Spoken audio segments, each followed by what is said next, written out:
हाँ जी, सभी को नमस्कार। कल कौन सा टॉपिक पढ़े थे हमने? नदियाँ। भारत की नदियों में हम सबसे पहला क्या देखे थे? हिमालय की नदियाँ। ठीक है, हिमालय की नदियाँ। और आज हम देखेंगे प्रायद्वीपीय भारत की नदियाँ, है ना। तो भारत की नदियों को पढ़ने के लिए हम इसको दो भागों में बांटते हैं। सबसे पहले हिमालय की नदियाँ, फिर प्रायद्वीपीय भारत की नदियाँ। तो हिमालय की नदियाँ कंप्लीट हो गया था, उसमें तीन थे। कौन कौन थे?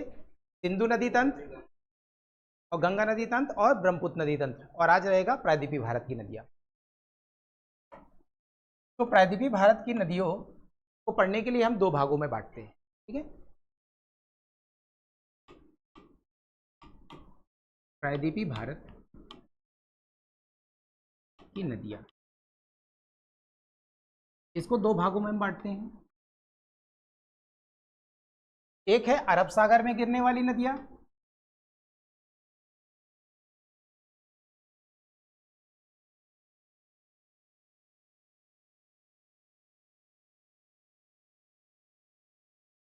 अरब सागर में गिरने वाली नदियां, और बंगाल की खाड़ी में गिरने वाली नदियां।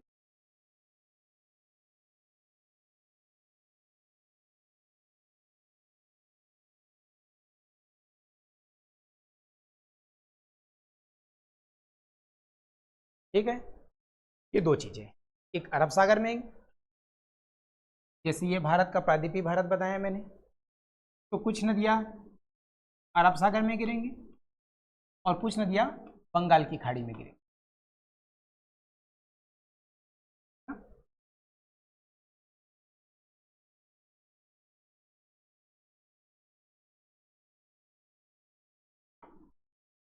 तो थोड़ा सा हम समझ लेते हैं कि हिमालय की नदियां और प्रायद्वीपीय भारत की नदियों में अंतर क्या है। ठीक है, अंतर समझते हैं। किसमें किसमें? हिमालय की नदियां और प्रायद्वीपीय भारत की नदियां। आगे और ओके। तो पहला अंतर क्या हुआ? हिमालय की नदियां नई हैं। नई है मतलब नई है वो वाली नहीं, न्यू है मतलब ऐसा, नई है, नवीन है। हिमालय की नदियां क्या है? नवीन है, नई है। और प्रायद्वीपीय भारत की नदियां पुरानी है। ओके, नई है मतलब ये अभी युवा अवस्था में है।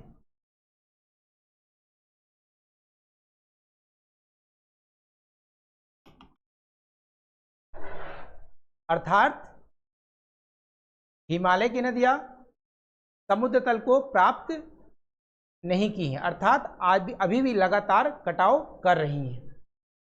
और प्रायद्वीपीय भारत की नदियां लगभग समुद्र तल को प्राप्त कर चुकी हैं। ठीक है, पुरानी है अर्थात क्या हुआ?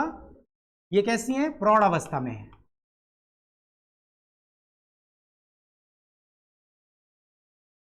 प्रौढ़, प्रौढ़, प्रौढ़।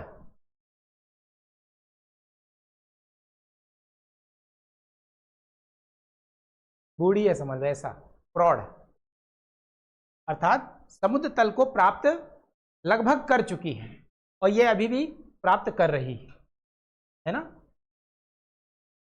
ओके, हिमालय की जो अधिकतर चोटी की ऊंचाई है ना, एवरेज है 6000 मीटर। हिमालय की ये जो ऊंचाई है एवरेज, ये कितना है? 6000 मीटर है। मीटर मतलब कितने किलोमीटर? 6 किलोमीटर। 6000 मीटर ऊंचाई है। और जो बर्फ जमा होता है जिसको हिम लाइन बोलते हैं, वो 4400 मीटर के ऊपर क्या होता है? पूरा हिम जमा होता है। ऐसा मान लो ये आपका हिमालय है ना। अब ये हिमालय की एवरेज ऊंचाई कितना है? 6000 मीटर। लेकिन ये 4000 मीटर, इसके ऊपर अगर जाएंगे तो यहां पर क्या जमा होगा? 4400 मीटर से पूरा बर्फ ही बर्फ। समझ में आई बात? अब स्वाभाविक बात है कि अगर इसके ऊपर पूरा हिम है, बर्फ ही बर्फ है, तो हिमालय से जो भी नदियां निकलती है उनको स्रोत किसका मिल जाएगा? हिम का स्रोत मिल जाएगा। ये पिघलेगा तो धीरे धीरे कहां पर आएगा? नदियों में ही आएगा। ठीक है, तो ध्यान रखना इनको वर्षा का स्रोत क्या क्या मिलता है। एक तो पहले हिमालय है, तो उसे हिम के माध्यम, हिम पिघलता है, बर्फ पिघलता है तो पानी नदियों में आता है। दूसरा क्या है? वर्षा।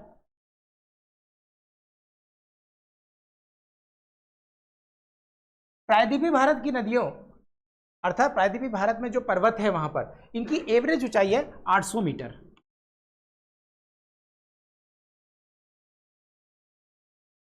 प्रायद्वीपीय भारत के पर्वत की एवरेज ऊंचाई है 800 मीटर। अब ये हिमालय की नदियां तो वर्षवाहिनी होती है, लेकिन प्रायद्वीपीय भारत की नदियां मानसूनी होती हैं।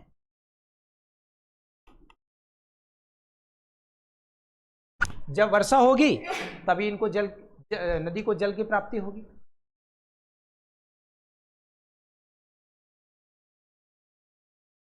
ठीक है, प्रॉपर से नोट्स बनाते हुए चलना।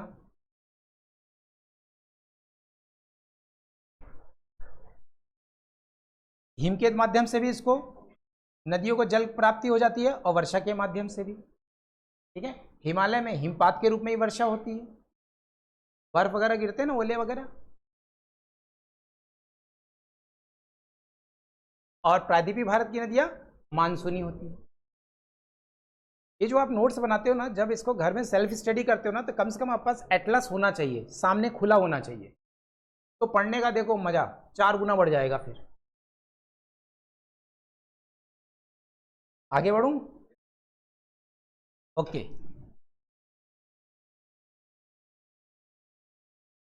चलिए पढ़ते हैं अब। बंगाल की खाड़ी में गिरने वाली,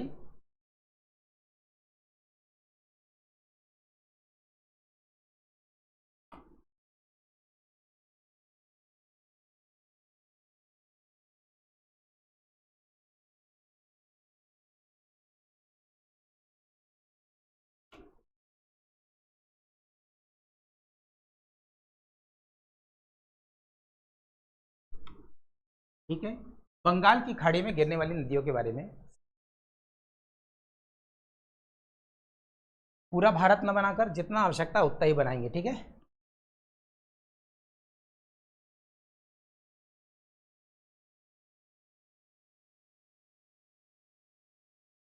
ये मान लो हमने प्रायद्वीपीय भारत बना लिए। ठीक है, और नदियों का सीक्वेंस भी बहुत ज़्यादा इंपॉर्टेंट है, उत्तर से दक्षिण या दक्षिण से उत्तर, दोनों तरफ की। ठीक है, तो पढ़ने क्या जा रहे हैं? बंगाल की खाड़ी में गिरने वाली नदियां।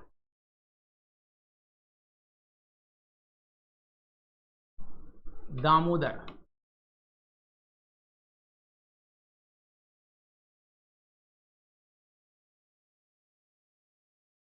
स्वर्ण रेखा,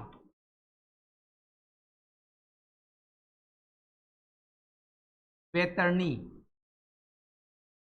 वैतरणी, वैतरणी, ये दामोदर,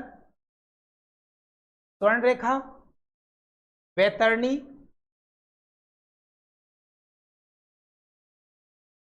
ब्राह्मणी,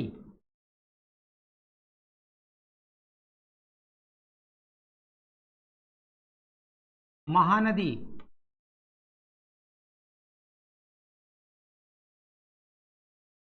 गोदावरी,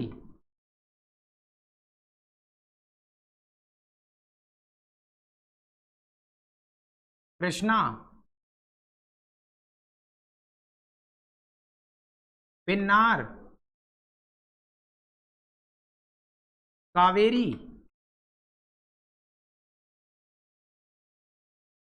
वेगाई, ताम्रपाणी। ठीक है, ज्यादा नदियां हैं नहीं है, थोड़ी सी हैं। ठीक है, दामोदर, स्वर्णरेखा, वैतरणी, ब्राह्मणी, महानदी, गोदावरी, कृष्णा, पेन्नार, कावेरी, वेगई, ताम्रपाणी। लिख लो लिख लो आराम से।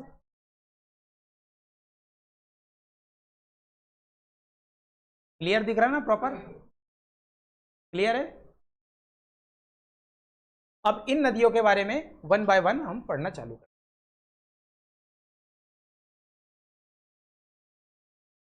हाँ, ताम्रपाणी, ये अणा है ना, अणा, ठीक है। तो सबसे पहले हेडिंग क्या डालेंगे, दामोदर नदी, ठीक है।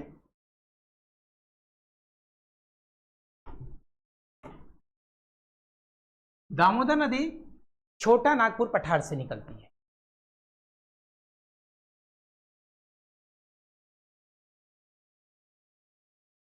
अब ये वो वाला नागपुर नहीं जो महाराष्ट्र में है, ये अलग ही है, छोटा नागपुर पठार है ये पूरा, है ना, छोटा नागपुर पठार से निकलती है।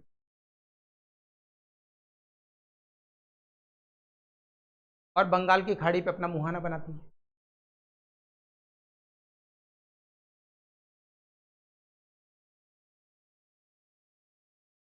स्वर्ण रेखा नदी,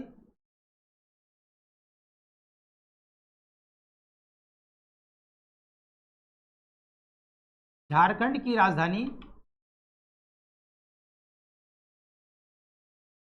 रांची के निकट से निकलती है।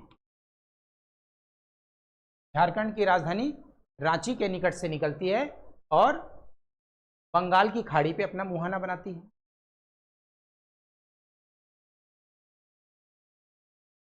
झारखंड की राजधानी रांची के निकट से निकलती है और बंगाल की खाड़ी में अपना मुहाना बनाती है। ये बंगाल की खाड़ी है, पूरा लिखने की आवश्यकता नहीं है, ऑब्वियस है ये।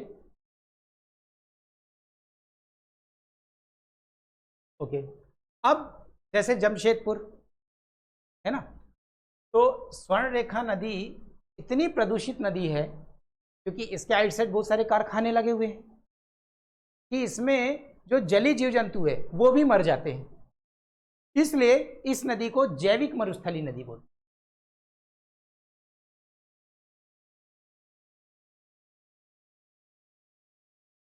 जैविक मरुस्थली क्यों बोलते हैं कि इसमें कोई भी जलीय जीव जंतु नहीं पाए जाते, सब मर जाते हैं इसमें, है ना, स्वर्ण रेखा नदी।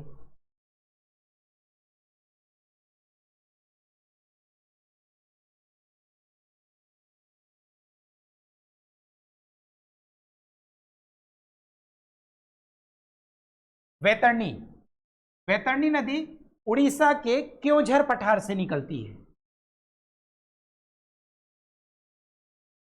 क्योंझर पठार कहां से, उड़ीसा, उड़ीसा के क्योंझर पठार से निकलती है।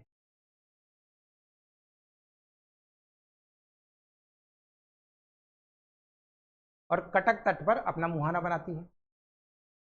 कटक अर्थात बंगाल की खाड़ी पर अपना मुहाना बनाती है।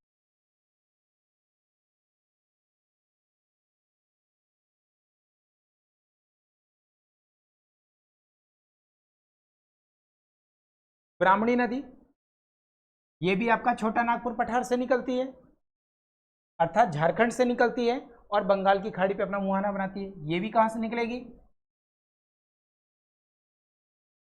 छोटा नागपुर पठार या झारखंड।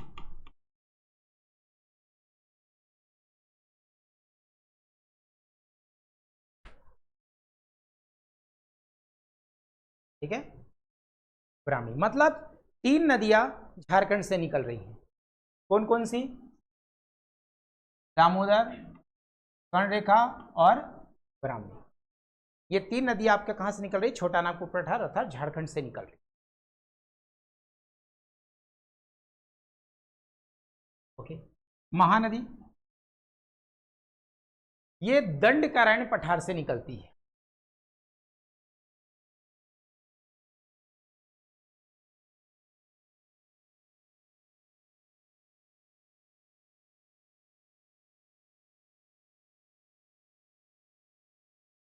है ना, और ये कहां पर, बंगाल की खाड़ी में अपना मुहाना बनाती है।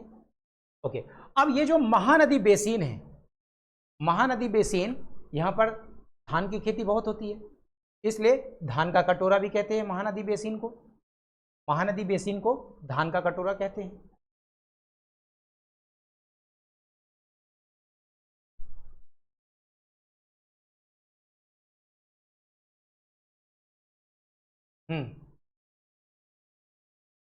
बेसिन, ये नदी है, आसपास जो खेती होती है।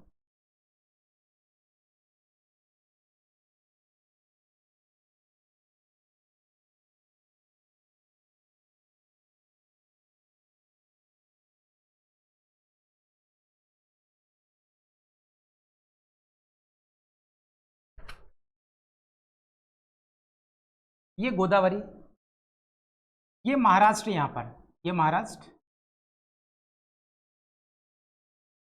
महाराष्ट्र के पास है एक त्र्यंबक नामक पठार। ये अंक की मात्रा ना, त्र्यंबक, त्र्यंबक पठार से निकलती है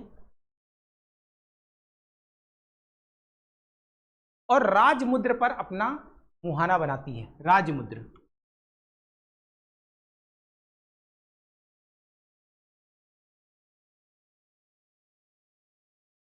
राजमुद्र अर्थात बंगाल की खाड़ी, एक जगह का नाम है राजमुद्र। ये यहां से ऐसे ये बह गई ना, ये देखो इतराते इतराते बह रही ना, यहां से बह गई है। गोदावरी नदी महाराष्ट्र के त्र्यंबक नामक पठार से निकलती है और राजमुद्र पर अपना मुहाना बनाती है। मुहाना मतलब जहां पर गिरती है। ओके। प्रायद्वीपीय भारत की सबसे लंबी नदी गोदावरी है, 1465 मीटर। सॉरी मीटर नहीं, kilometre, sorry sorry sorry, kilometre. प्रायद्वीपीय भारत की सबसे लंबी नदी गोदावरी नदी, 1465 किलोमीटर। गोदावरी नदी को ही बूढ़ी गंगा कहते हैं। बूढ़ी गंगा,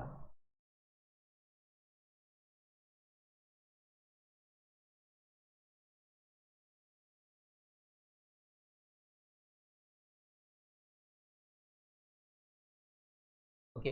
इसकी कुछ सहायक नदियां भी हैं। कौन कौन सी गोदावरी नदी की? प्रवरा,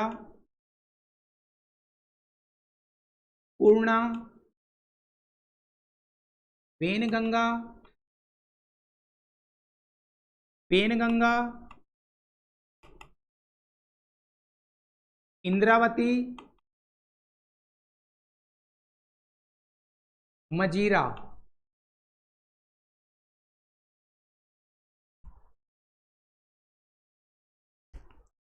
ये किसकी सहायक नदी है?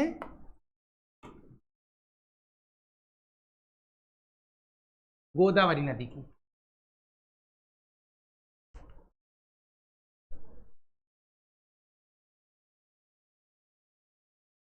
प्रवरा, पूर्णा, पेनगंगा, पेनगंगा, इंद्रावती, मजीरा।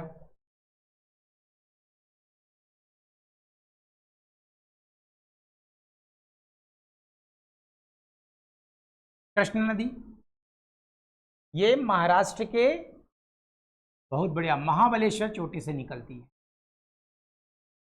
ये आपका महाराष्ट्र है, यहां पर है महाबलेश्वर, है ना। महाराष्ट्र के महाबलेश्वर चोटी से निकलती है और बंगाल की खाड़ी पर अपना मुहाना बनाती है।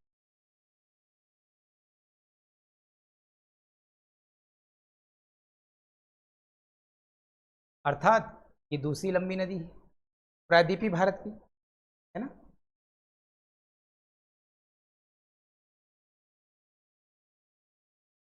इसकी सहायक नदी तुंगभद्रा,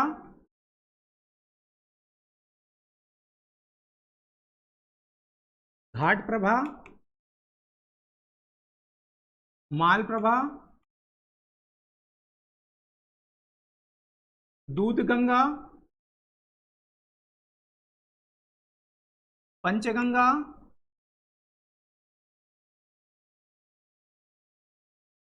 कोयना, मूसी।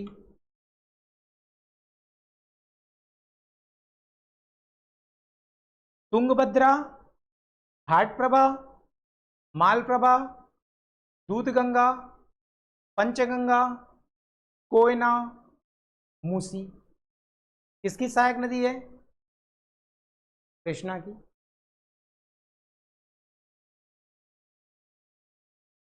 पेन्नार नदी, ये भी कर्नाटक से निकलती है और बंगाल की खाड़ी पर अपना मुहाना बनाती है। ठीक है, यहां पर कावेरी नदी, ये कहां से निकलती है? ये है आपका कर्नाटक, कर्नाटक के ब्रह्मगिरी चोटी से निकलती है। कर्नाटक के ब्रह्मगिरी चोटी से निकलती है।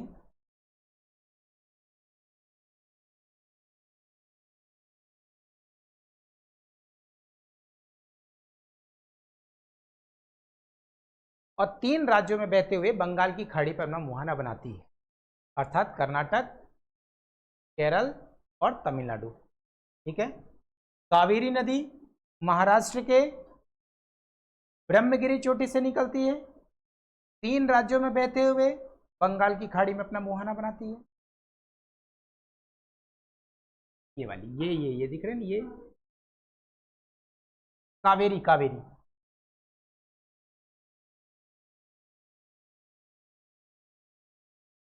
कर्नाटक, केरला और तमिलनाडु।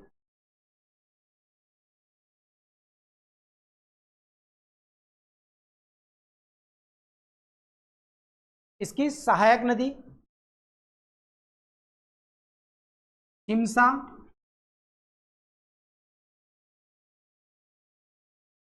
अर्कावती, हेमावती, अमरावती, लोकपावनी,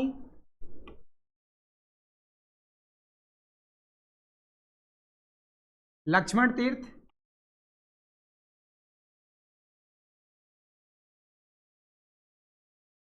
काबिनी,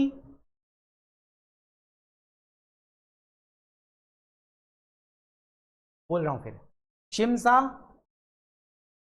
अर्कावती, हेमावती, अमरावती, लोकपावनी, लक्ष्मण तीर्थ, काबिनी।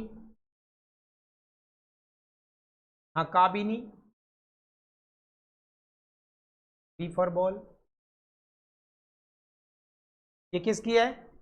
कावेरी। अच्छा, कावेरी के जल को लेकर विवाद है ना?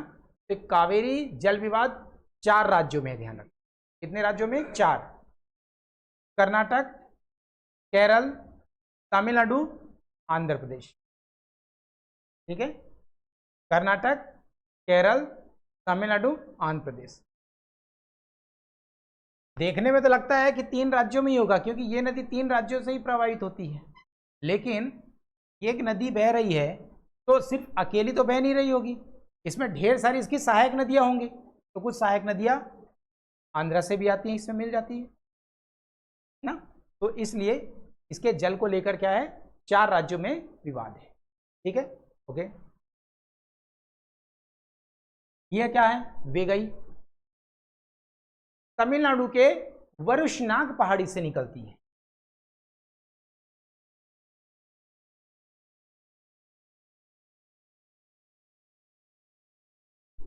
की मात्रा वरुशनाग पहाड़ी से निकलती है, तमिलनाडु के वरुशनाग पहाड़ी से निकलती है, और वरुशनाग तमिलनाडु की, और रामेश्वरम द्वीप पर अपना मुहाना बनाती है।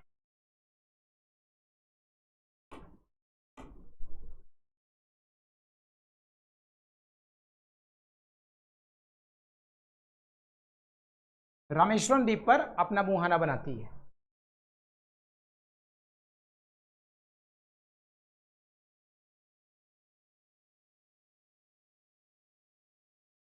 एक यह है ताम्रपाणी, तमिलनाडु के अगस्त मलाई चोटी से निकलती है। ये अगस्त मलाई, अगस्त मलाई चोटी से निकलती है और मन्नार की खाड़ी पे अपना मुहाना बनाती है। यहां पर है मन्नार की खाड़ी,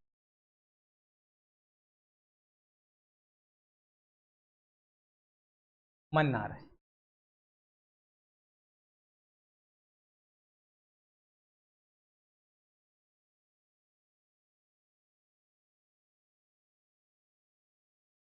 तो एक चीज ध्यान रखना, एक चीज आप बताओगे क्या कि हिमालय की नदियां ज्यादा लंबी हैं कि प्रायद्वीपीय भारत की नदियां? नहीं, हिमालय की नदियां ज्यादा लंबी है। क्यों? क्योंकि हिमालय की नदियों का उद्गम और मुहाना काफी दूर है, हिमालय से निकलती है और बंगाल की खाड़ी पे गिर रही है, तो उनका उद्गम और मुहाना काफी दूर है।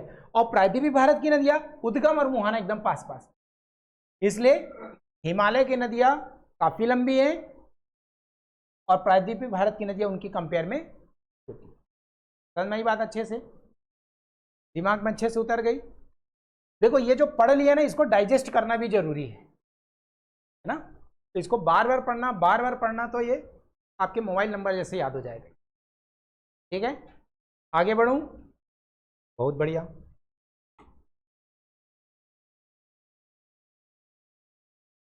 अब पढ़ते हैं अरब सागर में गिरने वाली नदियां। ये विजुअल नहीं हो रहा ना ये कलर?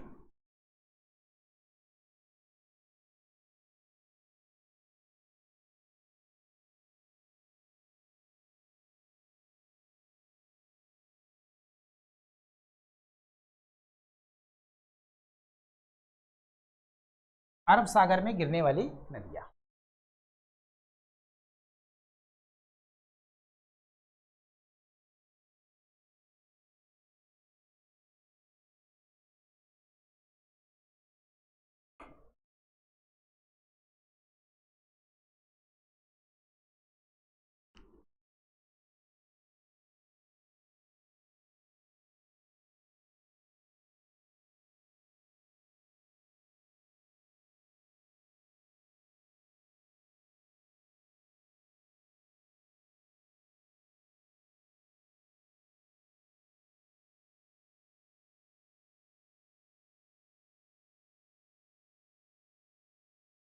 ये लूनी, लूनी नदी, साबरमती नदी, माही नदी,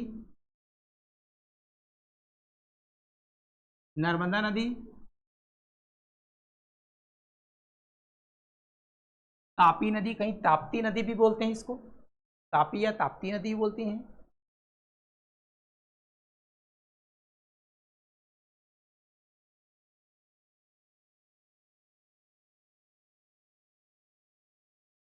ये मांडवी है,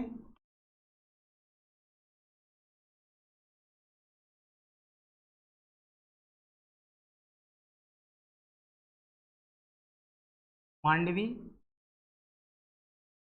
जुआरी,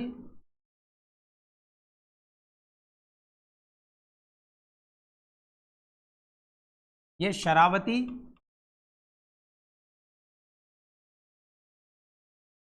गंगावेली,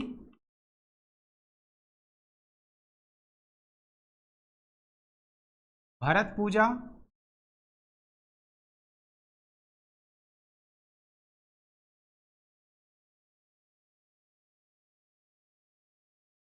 पेरियर। यह है आपका अरब सागर, अरब सागर। ठीक है, इधर क्या था? बंगाल की खाड़ी।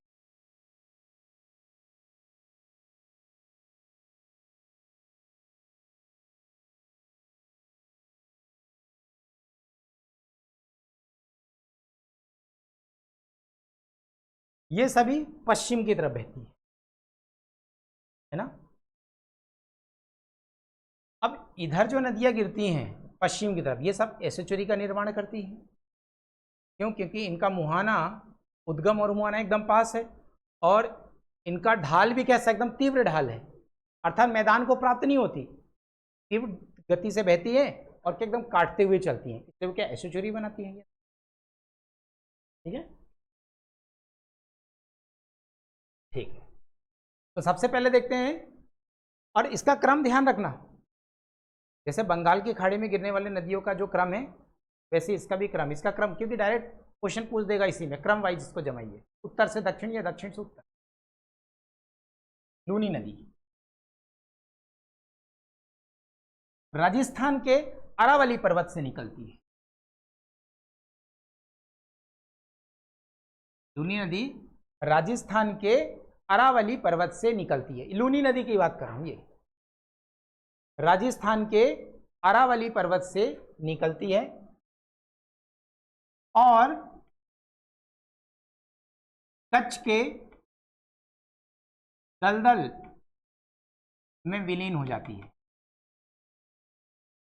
अर्थात ये समुद्र को प्राप्त नहीं होती, यहां पर क्या दलदल है, पूरा दलदल है। ये नदी आती है और यहीं पर ही गायब हो जाती है। एक्चुअली दलदल है, मालूम ही नहीं पड़ता क्या है, यहां तक नहीं पहुंच पाती, लेकिन पहुंचती जरूर, लेकिन दलदल है यहां पर, तो वो वहीं पर क्या होती है, विलुप्त हो जाती है। ध्यान रखना, लूनी नदी कच्छ के दलदल में विलीन हो जाती है।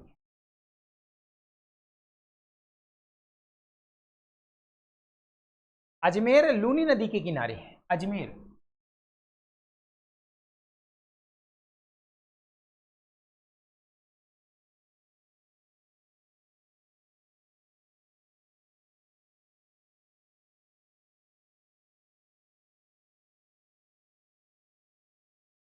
ओके, साबरमती आ जाइए, साबरमती के बारे में।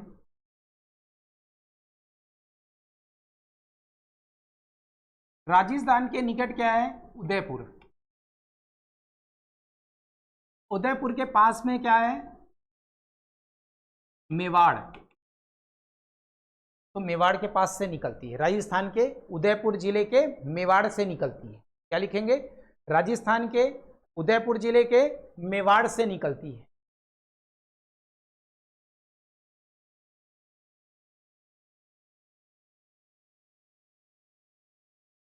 और खंबात की खाड़ी पे अपना मुहाना बनाती है।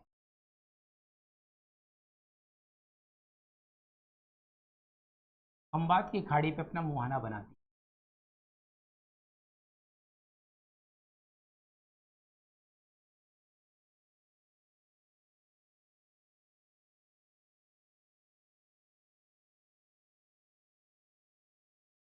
गांधीनगर, अहमदाबाद साबरमती नदी के किनारे बसे। कौन सी, गांधीनगर,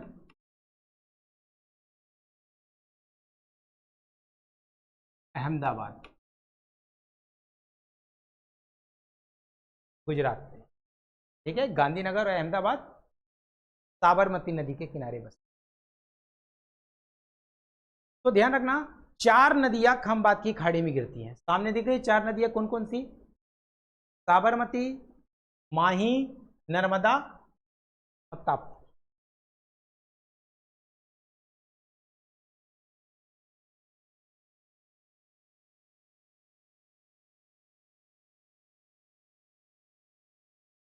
माही में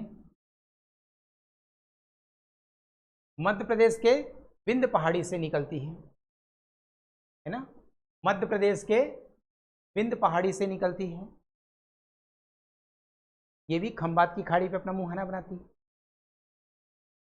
ये माही यहां से निकली, ये ऐसे बह गई और ये खंबात की खाड़ी पे अपना मुहाना बना रही।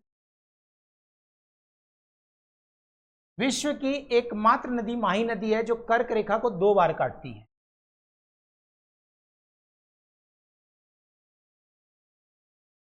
कर्क रेखा को 2 बार काटती है। कैसे, मान लो ये है ना, अब कर्क रेखा तो ऐसा गया है, ऐसा मान लो ये ऐसा गया है ना। तो जैसे ये मध्य प्रदेश से ऐसे निकली, ये गई और फिर ऐसे मुड़ गई, समझ में आ रहा बात, यहां से ऐसे ऊपर गई तो एक बार यहां पर काट दी, फिर ये नीचे मुड़ी, फिर यहां काट दी, तो ध्यान रखना, विश्व की एकमात्र ऐसी नदी है जो कर्क रेखा को 2 बार काटती है, नाम क्या है? माही। अपने प्यारे मध्य प्रदेश से निकलती है।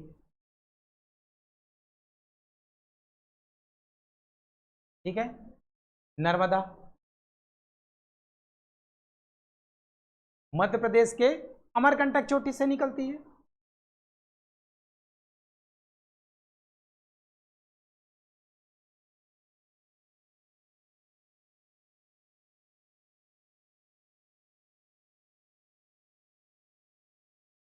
अरब सागर में गिरने वाली सबसे लंबी नदी नर्मदा नदी, 1312 किलोमीटर।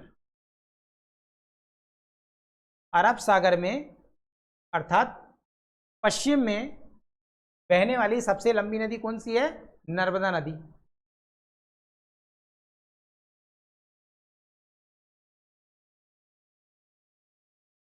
नर्मदा की सबसे बड़ी सहायक नदी तवा नदी। तवा, किचन में जो तवा होता ना, हाँ वही नाम है इसका भी, तवा। इसकी सबसे बड़ी सहायक नदी कौन है? तवा। अगर नर्मदा में जितनी भी सहायक नदी है छोटी बड़ी सबको मिला दिया जाए तो इसकी कुल 41 सहायक नदियां हैं। 41 सहायक नदियां, 41। नर्मदा नदी की कुल सहायक नदियां 41 हैं, 41, 4 पे 1।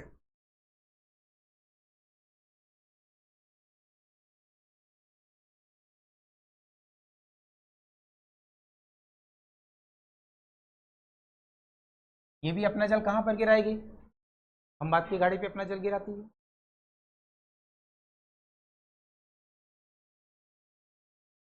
ताप्ती नदी बैतूल पठार से निकलती है। ये कहां से निकलेगी? बैतूल पठार से।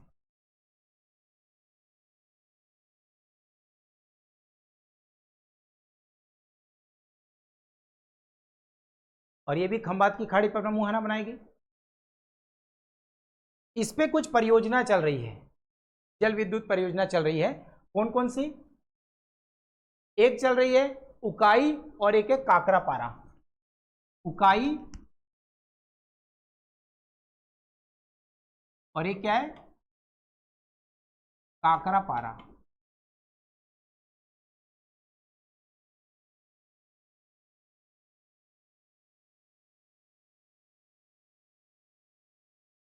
क्लियर है?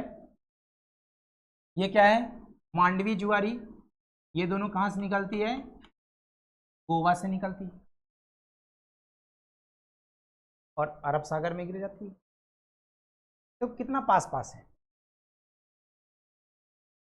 गोवा की राजधानी पणजी, मांडवी नदी के किनारे पणजी।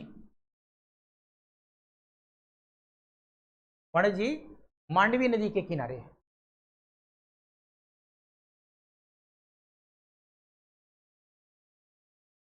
शरावती गंगावेली ये आपका कर्नाटक से निकलती है। शरावती गंगावेली कर्नाटक से निकलती हैं। अब ये भी अरब सागर में गिर जाती हैं।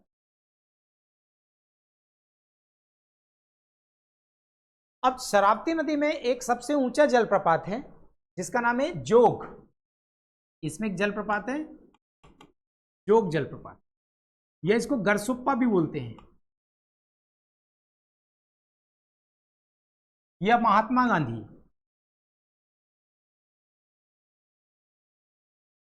गांधी जलप्रपात। इसकी ऊंचाई कितनी है? 221 मीटर। ठीक है। क्या क्या बोलेंगे? शरावती नदी पर बना है ये, सबसे ऊंचा सीधा गिरने वाला जलप्रपात है ना, एकदम सीधा गिरने वाला। जोग या गरसुप्पा या महात्मा गांधी एक ही है, नाम अलग अलग है। जोग, गरसुप्पा या महात्मा गांधी।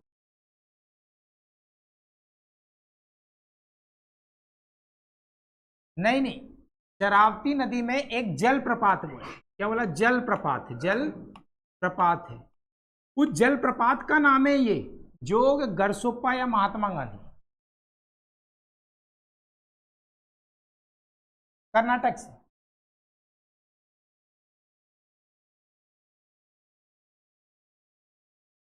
ठीक है, कर्नाटक से निकलती है शरावती नदी और अरब सागर में गिर जाती है। शरावती नदी पे ही जलप्रपात है, उस जलप्रपात का नाम क्या है, जोग या गरसोप्पा या महात्मागढ़। इसकी ऊंचाई कितनी है, 221 metre. Okay, Ganga valley Karnataka से निकलती है, अरब सागर में गिर जाती है। और ये दोनों भरतपुजा और पेरियार, ये दोनों कहां से निकलेंगी, केरला से, केरल से।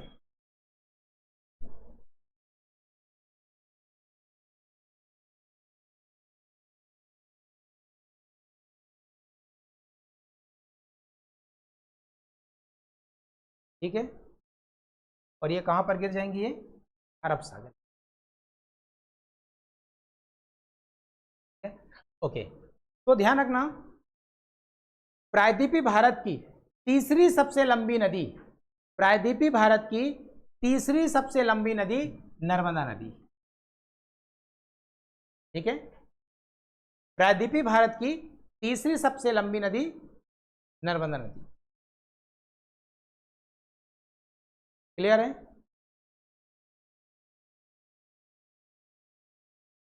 प्रायद्वीपीय भारत की तीसरी सबसे लंबी नदी नर्मदा नदी। नर्मदा का अन्य नाम क्या है, रेवा भी बोलते हैं इसको, रेवा, इसको रेवा भी बोलते हैं।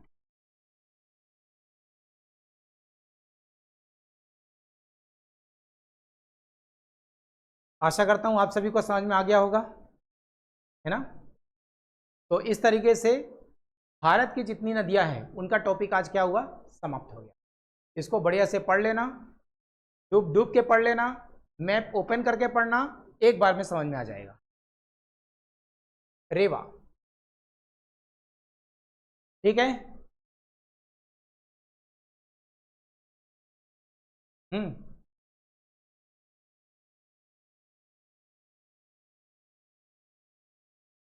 इधर जो नदियां गिरती हैं वो डेल्टा बनाती हैं।